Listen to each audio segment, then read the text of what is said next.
আজকের এই ঈদ জামাত সহ 3টা জামাত এই মাঠে তুলতেছি। এই মাঠটাকে কিভাবে সুন্দর করা যায় এবং স্থায়ী করা যায় সেই লক্ষ্যে আগামী শনিবার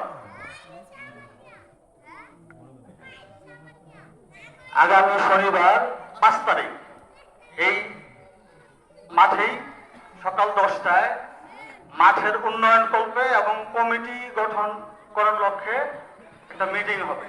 সেই মিটিংয়ে আপনারা যারা এখানে উপস্থিতি আছেন সকলের উপস্থিতি আমরা কামনা করতেছি এবং আশা করি যেহেতু আমরা 3টা জামাত সঠিকভাবে এবং সুস্থ মস্তিষ্কে সুন্দরভাবে এখানে আদায় করতে পারছি, ভবিষ্যতে আমরা যতদিন থাকবো বা আমাদের ভবিষ্যৎ পর্যন্ত যারা আসবে এই মাঠেই নামাজ আদায় হবে। সেই লক্ষ্যে সবার উপস্থিতি এখানে কামনা করতেছি। আগামী 5 তারিখ শনিবার সকাল 10টায়। আসসালামু আলাইকুম। এই টাইমে আমরা নামাজ আদায় করতে হবে। সবচেয়ে উত্তম ইবাদত হলো জামাতের সাথে। রাসূল সাল্লাল্লাহু আলাইহি ওয়াসাল্লামের যুগে বড় বড় মুনাফিকরাও তারা জামাত তরক করার সুযোগ পেতেন না, কারণ রাসূল সাল্লাল্লাহু আলাইহি আমাদের সকলকে জামাতের সাথে নামাজ পড়ার তৌফিক দান করুন। والذين هم على صلاتهم يحافظون আল্লাহ বলেন উলাইকা হুমুল ওয়ারিসুন, এই ছয়টি যারা বর্জন করবে আল্লাহ তাআলা তাদেরকে জান্নাতুল ফিরদাউসের অধিকারী বানায় দেবেন, ওয়ারিস বানায় দেবেন। আল্লাহ শুধু তাই বলেন না, আল্লাযীনা ইয়ারসুনাল ফিরদাউস, তারাই হবে জান্নাতের ফিরদাউসের অধিকারী। হুম ইলাহা ইল্লাল্লাহু আল্লাহু আকবার, আল্লাহু আকবার ওয়ালিল্লাহিল হামদ। এখনই আমাদের নামাজ শুরু হয়ে যাবে।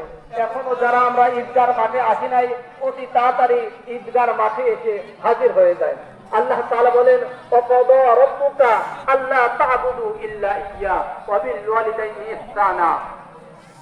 তোমরা একমাত্র আল্লাহ তাআলার ইবাদত করবে, অন্য কারো ইবাদত বন্দেগী করবে না।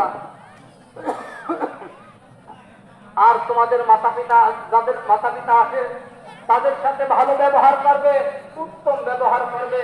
অন্য আয়াতে বলেন, ওয়াকাদা রাব্বুকা আল্লা তা'বুদু ইল্লা ইয়্যাহু ওয়া বিল ওয়ালিদাইনি ইহসানা। আমরা এখনো যারা বাড়িতে বিলম্ব করছি, অতি তাড়াতাড়ি ঈদগাহ মাঠে চলে আসি, অতি তাড়াতাড়ি ঈদগাহ মাঠে চলে আসি। আমাদের ঈদের নামাজ এখনই শুরু হয়ে যাবে। যারা মুত্তাকিন, আল্লাহ তাআলা বলেন, ওয়া ইন তাসবিরু ওয়া তাত্তাকু ফাইন্না যালিকা মিন আজমিল উমুর।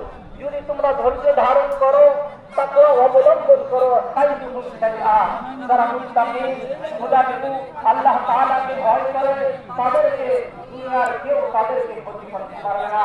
লা ইয়াদুরুকুম কাইদুহুম শাইআ, কোন চক্রান্তই তাদেরকে কোনো ক্ষতি করতে ওয়াহদাহু লা শারীকা লাহু ونشهد أن سيدنا مولانا محمد عبده ورسوله الذي أرسل حين شاع الكفر بالبلدان صلى الله عليه وعلى آله وأصحابه ما دام